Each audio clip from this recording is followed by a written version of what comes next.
what's so frustrating in listening to you is that Democrats, all they do is feel like, well, we have the facts on our side. Yes. I've heard Democrat my entire life and time and career in politics and policy. I have heard that phrase. Well, we have the facts on our side. And what I say to that in response is nobody gives a fuck about your facts because they've made up their own, right? Like they've made up an entire alternative universe that they exist in. Sure. And I think that the best reaction that I saw on Monday was not from a politician. It was from a mother that jumped in front of the cameras in Nashville that said, aren't you tired of coming down here? Aren't you tired of this? That had survived a mass shooting herself. Yeah. And then she was able to not only give the statistics of the fact that now kids die, the number one killer of kids is guns, right? Yeah. She dropped a fact, she dropped a statistic, but she didn't lead with it. She led with the rage of being a mother that's tired of being scared for the life of her child when she takes her child to school.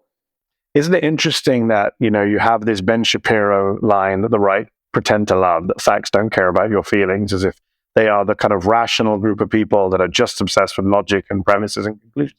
The reality is that the right understand better than anyone else that the reverse is actually true, that feelings don't care about your facts. The entire modern conservative movement and the rise of Trump is premised on that.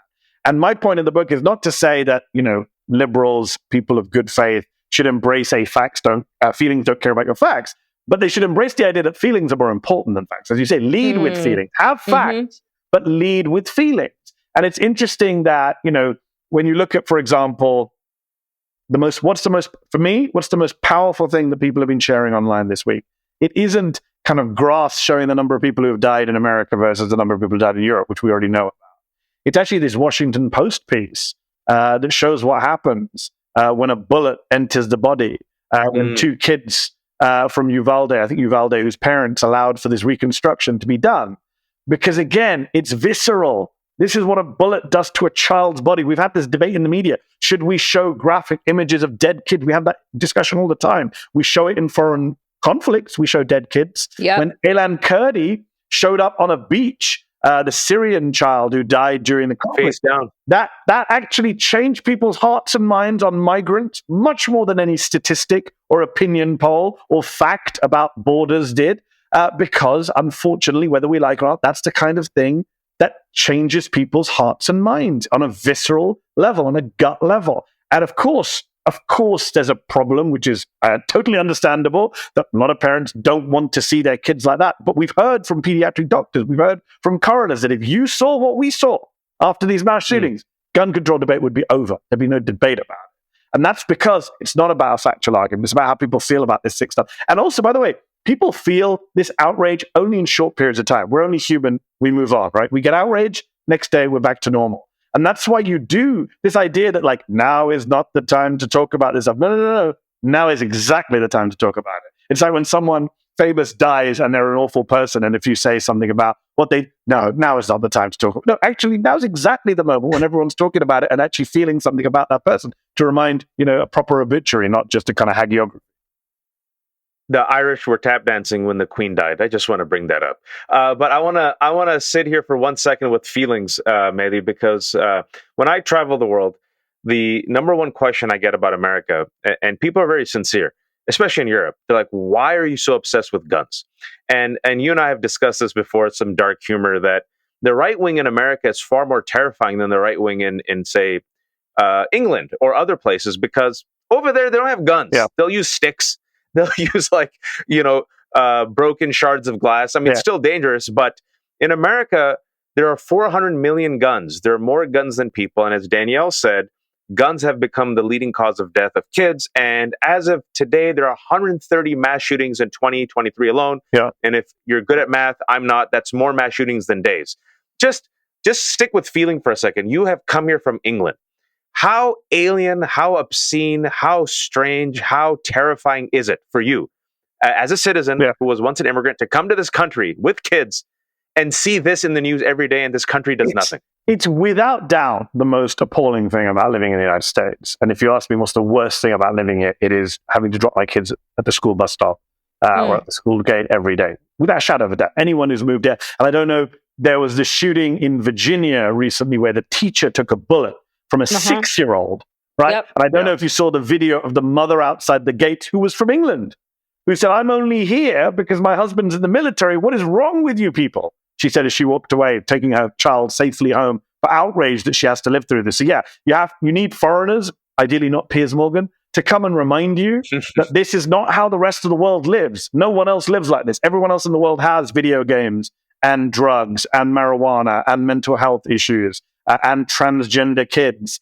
and crime. But we don't have mass shootings anywhere else in the Western world, developed world. So that's one point. But again, let's just talk about feelings. Let's just talk about emotion. The gun control debate is not a debate about facts and figures, because if it was, the debate's over.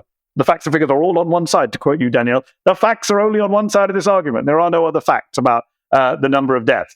So the issue then becomes, so why is it so hard to get change? Obviously, there's a legislative issue.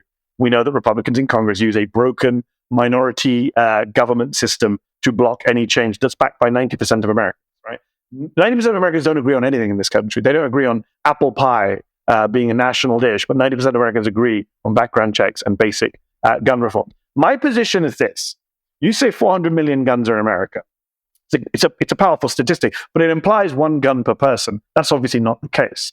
A minority of Americans own the vast majority of guns in this country. I think a majority of American households do not own a gun.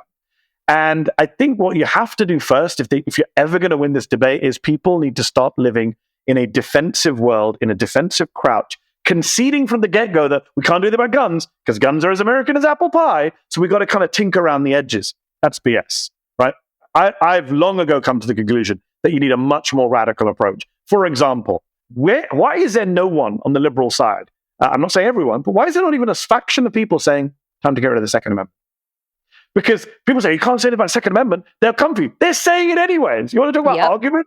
The other side, whatever you say, whatever common sense, minor milquetoast proposal you come up with, they say they're coming for the Second Amendment. So you might as well go for the Second Amendment, right? If you're going to have a basic premise of argumentation, reframe the argument. Fight on your ground, not their ground. So why not say, yeah, let's talk about the Second Amendment. Let's talk about what the hell the Second Amendment means, whether it's still relevant today, whether we're interpreting it correctly, whether it's time to get rid of the whole thing, right? And that puts your opponents on the defensive, rather than liberals, progressives are always on the defensive. Oh, I'm not saying anything about Second Amendment. I just want common sense gun and gun. That doesn't work. It hasn't worked for years. Even the big bipartisan gun control bill they passed last year in Congress, everyone's slapping themselves on the back. It makes hardly any difference to stuff like what we saw this week. We need a much more radical approach. You need to raise the bar, and you need to put your opponents on the defensive. Question the Second Amendment. Question American gun culture. Is gun culture part of America? No, it's not. It's a very modern phenomenon. The NRA wasn't even a thing until 40, 50, 60 years ago. And the way we interpret the Second Amendment wasn't even a thing until 20, 30 years ago.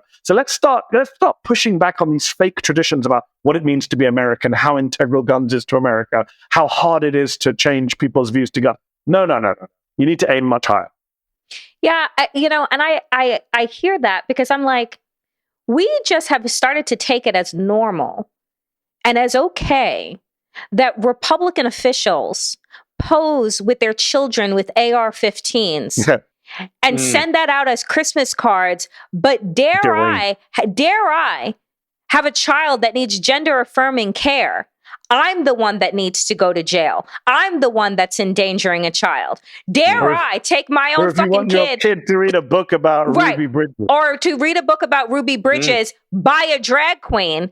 I'm the one that needs to be locked up. But you have a child that is posing with a gun that is bigger than them, and so that is considered normal. Where are elected Democrats on the floor of the House calling out their opponents, saying, "You guys are grooming your kids. You guys are child abuse"? Rumors. Where is that? Can you imagine any Democrat having the guts to come on the House floor and call out Andy Ogles for posting? I just saw in 2016 he posted that that was a picture.